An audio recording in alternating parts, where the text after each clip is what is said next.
Alert Pakistan کے ناظرین کو السلام علیکم۔ تو ناظرین، امید کرتا ہوں آپ سب خیریت سے ہوں گے۔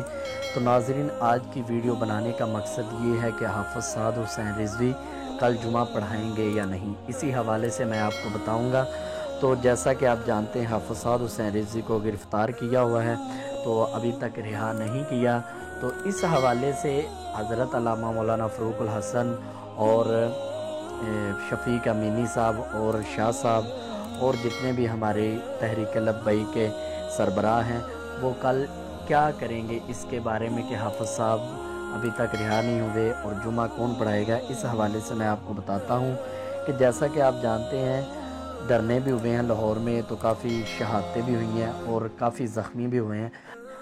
ابھی جو زخمی ہیں وہ مسجد رحمت للعالمین کے اندر ہیں، ان کا علاج کر رہے ہیں، ان کو دوائی وغیرہ فراہم کر رہے ہیں۔ تو اس حوالے سے اب دیکھنا یہ ہے کہ حافظ صاحب صبح جمعہ پڑھاتے ہیں یا نہیں۔ تو ناظرین، جیسا کہ آپ جانتے ہیں، کافی ساری گدیاں، بڑے بڑے پیر جو 2 نمبر پیر ہیں، وہ حافظ سعد حسین رضوی کے بارے میں کافی غلط چالیں بھی چل رہے ہیں، اور اس کے بارے میں ابھی تک حافظ صاحب کیوں نہیں رہا ہوئے؟ وہ اسی وجہ سے رہا نہیں ہوئے کیونکہ یہ جو بڑے بڑے گدیوں کے جو مالک ہیں، یا جیسے آپ کہہ لیں 2 نمبر پیر ہیں، وہ حافظ صاحب کے بارے میں بہت غلط سوچ رہے ہیں اور غلط منصوبے بنا رہے ہیں، حافظ صاحب کو ڈیگریڈ کرنے کی سوچ رہے ہیں۔ تو انشاءاللہ ہمیں اپنے قائد پہ فخر ہے، اللہ پاک ہمارے قائد کو سلامت رکھے۔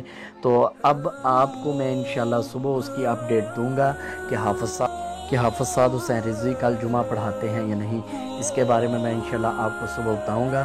اگر رہا ہو گئے تو انشاءاللہ صبح حافظ صاحب جمعہ پڑھائیں گے، اگر حافظ صاحب رہا نہیں ہوئے تو پھر وہ کل جمعہ نہیں پڑھائیں گے، کیونکہ ابھی تک یہ کنفرم نہیں ہوا کہ حافظ صاحب رہا ہوئے ہیں یا نہیں ہوئے۔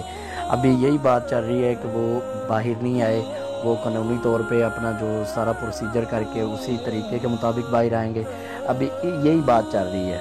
تو میں آپ کو انشاءاللہ اس کے بارے میں بھی بتاتا رہوں گا۔ تو ناظرین، جیسا کہ ہم جانتے ہیں، بل پارلیمنٹ میں پہنچ چکا ہے، ابھی تک اس کا کوئی متفق فیصلہ نہیں ہوا کہ فرانس کے سفیر کو نکالا جائے گا یا نہیں نکالا جائے گا۔ اس حوالے سے بھی آپ کو اپڈیٹ دیتے رہیں گے۔ تو میری آپ سب دوستوں سے ریکویسٹ ہے کہ اگر آپ چینل پہ نئے ہیں تو چینل کو سبسکرائب کر دیں اور ویڈیو کو لائک ضرور کریں۔ انشاءاللہ کل